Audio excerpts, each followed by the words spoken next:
You think GCHQ starts with encrypted satellites and Cold War ghosts. It doesn't. It starts with a waiting room, fluorescent lights, a plastic chair, a form with questions you've never been asked before. There are 10 levels. Most people never reach level 7. Level 1. Candidate. You are not hired yet. You are observed. The process takes longer than you expect. That is intentional. You apply through a web page that looks like a civil service portal. No branding, no drama. Of 31,000 applications submitted this year, fewer than 400 will continue. You are given a series of logic assessments, then a psychological profile, then a second psychological profile, designed to catch inconsistencies in the first. The waiting room smells like old carpet and recycled air. You sit across from people who do not speak to each other.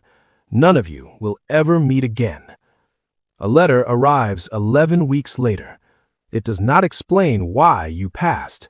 It tells you where to be and when. Then a second message arrives. No name, no department, just a different address. Level 2. Positive vetting subject. Nothing about you is assumed. Everything is verified. Your entire history is a document now. Investigators speak to your primary school teachers, your university flatmates, a neighbor you haven't spoken to in 6 years. Your finances are mapped back 14 years. Any foreign contact, any, is logged and assessed. Of the 400 who passed initial screening, 190 will clear this stage. You don't know that number. You're not told anything. You wait in an ordinary life while strangers dismantle it quietly. One morning, you are called in for a face-to-face interview. The interviewer does not smile. She asks you about a holiday you took in 2019. You answer. She writes something down. You will never know what. Then she closes the folder. We'll be in touch, she says. 3 weeks later, you are. Level 3. GCHQ Analyst, Entry Grade. Cheltenham. Ben Hall Site. Badge, lanyard, desk. The building is larger than you expected. The silence is total. You do not touch classified material on day 1. You complete 6 weeks of internal induction, OPSEC, data handling, compartmentalization. The word need to know is used so often it stops sounding like a phrase. It becomes a wall. You are one of approximately 6,000 staff, but you will only ever fully know the work of perhaps 12. Your first real task is signals metadata analysis, traffic patterns, timing, volume, not content, not yet. You process data belonging to a person whose name you will never learn, in a country you will never visit, for a reason that is not explained to you. You do it correctly. Everything you were told about what analysts actually do was incomplete. Level 4. Mid-grade Analyst, SIGINT Division. Access is earned by output, not time. Your clearance expands.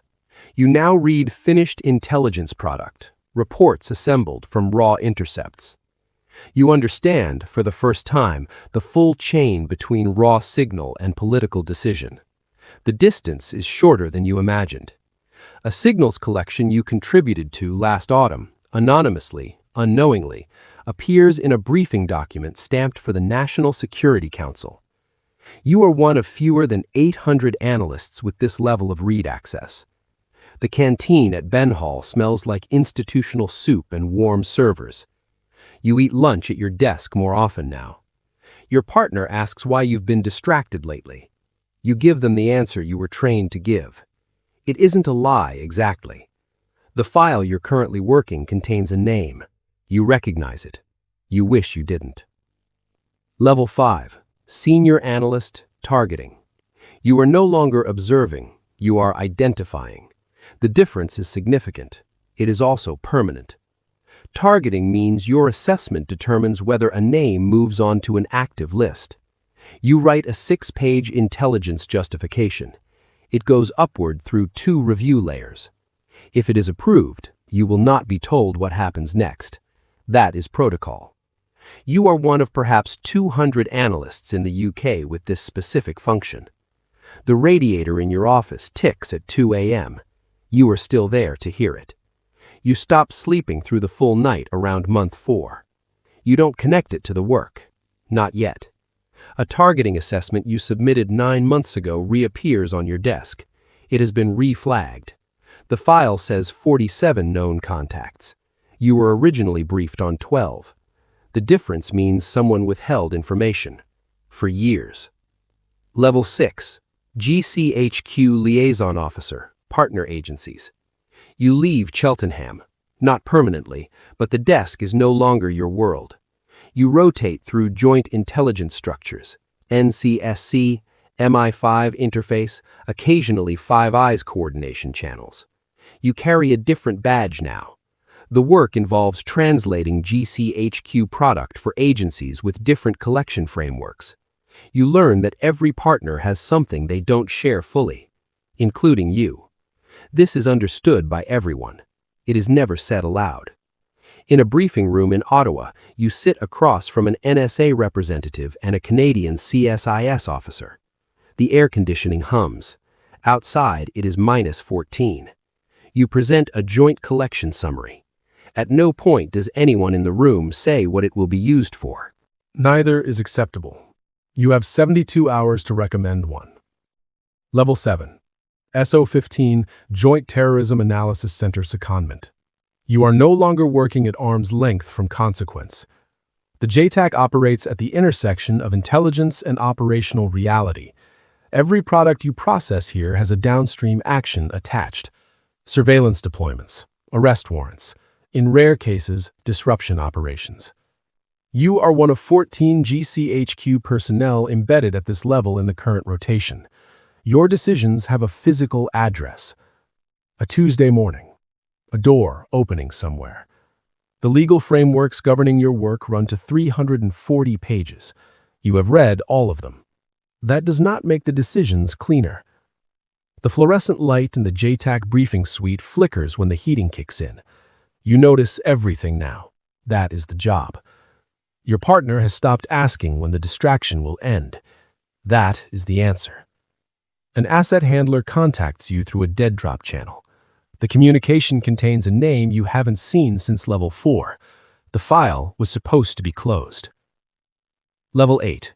Technical Intelligence Officer, Tier 1 Collection. The clearance you now hold has no official public name. It exists above DV, significantly above. You work within a collection program whose existence is acknowledged in no public document. It targets infrastructure, not people, infrastructure. The distinction is important legally. Whether it holds morally is a question you do not ask in this room. You are one of 9 officers currently active in this program. The server room runs cold, 42 degrees, always. You wear a fleece inside a building that cost £1.2 billion to construct. The program you work within has been running for 11 years. In that time, it has generated 14 intelligence reports that directly shaped UK foreign policy. You have read 3 of them. The other 11 are compartmented above your access. At 41, you feel older than the number. Doctors tell you it's dehydration, sleep debt, occupational stress. You nod. Then a message comes through the secure channel. No operational name, no attributed source, just a number, and the instruction, do not file this, retain only. Level 8. Deputy Director Operational Intelligence. Power at this level has no texture. It is paperwork. It is briefings. It is rooms where nobody raises their voice. You manage a directorate of 340 people.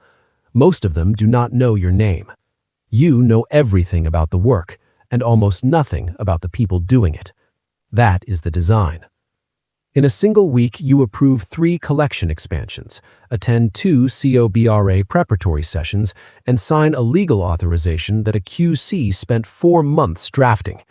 It takes you 11 minutes to read it, 7 to sign. The legal obligations attached to that signature survive your death. You will sign 2 more like it this quarter. Your daughter is 14. She believes you work in communications infrastructure. She is, technically, not wrong. A name from 9 years ago surfaces in a red-flagged file. Someone you trained with. Someone who passed the same vetting you did. The file says they have been passing information. You were briefed together for 2 years. You eat nothing that evening. Your hands don't shake. That surprises you. Level 10, Director of Signals Intelligence. And then you are Deersig. There is no ceremony for this. A conversation, a handshake, a briefing pack delivered by secure courier. You are now one of 3 people in the United Kingdom with unimpeded access to the full scope of GCHQ's collection architecture. The other 2 are the Director General and the Secretary of State. You attend the Joint Intelligence Committee. You brief the Prime Minister twice each quarter. In the room, they listen to you completely. Outside the room, they use what you give them for purposes you do not control. That is the arrangement. You understood it in theory at level 3. You understand it in the body now. There is an operation, internal designation withheld, that you authorized 18 months ago. It produced critical intelligence. It also produced consequences that were not in the original risk assessment. You were briefed on those consequences. You did not stop the operation. It was the correct decision by every framework available to you. You know this. Knowing it doesn't close anything. At night, your Cheltenham is quiet. The servers are still running. Somewhere below you in the building, an analyst is working at 3 a.m. They are processing metadata for a name they will never know, in a country they will never visit, for a reason that will not be explained to them. You remember that desk. You remember the carpet smell. You remember thinking the work would eventually make sense, fully, finally, completely. You receive a Distinguished Service Award in a room of 40 people. The citation is classified. You sign 3 more non-disclosure agreements on the way out. The obligations survive your death. Somewhere tonight, a waiting room is lit by fluorescent light. A form sits on a plastic clipboard. A name is written at the top. They filled it out carefully. They are hopeful. They do not know what it costs. They will.